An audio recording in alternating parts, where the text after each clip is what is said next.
This episode of Tenkyou no Alderamin was incredible. It answered so many of the questions that had been stuck in my head since way back on the first episode.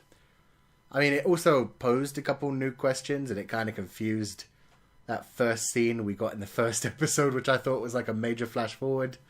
But it turns out it may have been a little flash back. But either way, this episode was great. We got to meet Dr. Anerai. We got to meet Bada Sankre. Oh my god. They were so much more chill than what I imagined. I mean, Dr. Anerai, like, straight away, I thought he was going to be like a really serious old man. Very scientific, very Darwin style. Up his own arse kind of thing. But no, he wasn't. He definitely isn't in this. He was like an uncle or a grandfather trying to spread his beliefs across the world. He was very gentle. He wasn't overly aggressive with people. I mean, hell, one of the things he did with his scientific knowledge was make ice cream for the goddamn children. So that was great. It was really good. It felt like they were trying to win Yatori over. I'm not sure how I feel about that. It feels a bit like they were indoctrinating her. But I mean, it's cute. It had a nice little community going, all the little scientists. I mean, they were all calling each other brother and sister and stuff as well. Oh man, poor Ikta. And we got to see Ikta's mummy, Yuka. Oh man. No wonder he was so pissed at the princess insulting her, because she is just such a lovely woman. I mean, straight away she invited Yatori in for dinner. She helped them cook, she helped them bake. She kind of took the role as Yatori's mother, because clearly Yatori did not have normal parents. I mean, we got to meet her dad for a little bit, who was basically teaching her to become a sword. Oh, man. As we got in the opening of the episode, where she was literally thinking of herself as just a sword, and hell, her little sprite had to remind her she's a human. Don't be thinking of herself as a sword. So that was good, man. Just because she has a sword doesn't mean she has to be one. There were a lot of good themes running through this episode. It got us to really understand the Ikta and Yatori relationship, which was really cute when they were tiny little babies. I mean, this was when they were quite young. Ikta hadn't become so lazy yet. You can tell Ikta went through a whole ton of shit after this, man.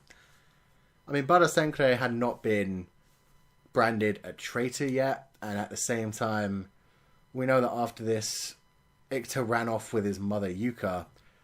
And judging from how badly he reacted to somebody insulting his mother, she probably didn't make it too far.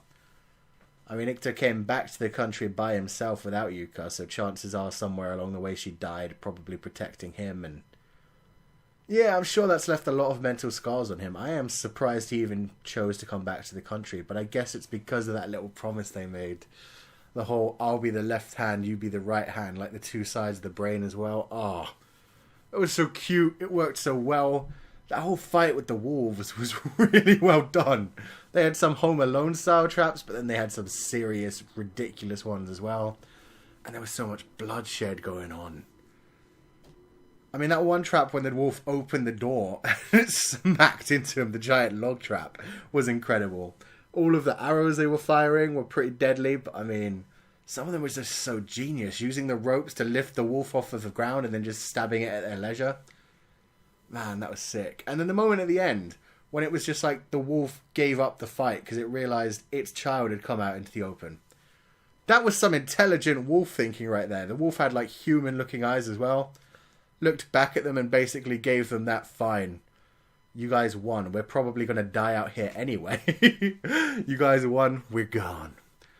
That was interesting. I mean, it's funny that we've already had Yatori and Ikta killing other humans.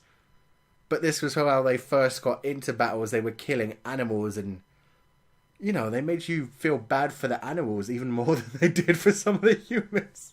They had Ikta and Yatori sitting there and thinking, oh man, I feel bad for those wolves. Aren't they going to be in danger now that their leader's gone? Ah, and that amazing line. I feel like we're eating their meat because they fought so hard just to survive that day and get that food back. Oh man. Some really good dialogue in this show. Some incredible action moments. Yatori, even back then, was amazing with her swords. That fight with the final two wolves at the end was just so damn cool. The spices being shot into the one wolf's eyes to knock him away, and then Yatori doing the mad counter attack. Oh, I loved it. It was a straight up 10 out of 10. I loved seeing, like I said, Bada Sankei was an amazing character. I don't know who that Seiyu is. I know he's very famous because I've heard that voice like everywhere. But I just loved his style. Just basically teaching the kids and trying to be very fun with them and give them the kind of education that Yatori didn't really get. Because Yatori's education was just straight up like military shit. Survival instincts. You have to be the best no matter what. Whereas Bada's training was a lot of fun. I mean, he gave his kid missions every day. They were missions that were training him to think really logically and in a military strategically way. But at the same time, they were still things that were just fun and seemed silly at the time. So Bada Sankei was a genius with his things. He set up his kid a proper educational program that still gave him a lot of fun and choice, while also giving him all the military strategy he needed to survive if he was going to go into the life of a soldier. And clearly Bada didn't want him to become a soldier anyway. Bada really liked Dr. Anurai and he wanted Ikta to go ahead and become a scientist someday. So it sucks that really got stolen from him. I'm sure his dad, having known all the betrayal that happened to his dad, and I'm sure his dad knew before that as well, there was a lot of corruption when it comes to the soldiers, and he didn't want his son to live like that, but the princess stole that all away from him and forced Ikta into the life of a soldier. Man. So yeah, incredible episode. I loved it. I loved baby Yatori.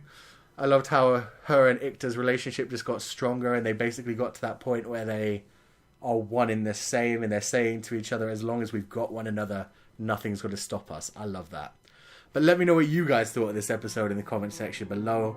And if you like this video, wreck that like button like you mean it. Subscribe if you haven't already to see more. And I will see you guys next time.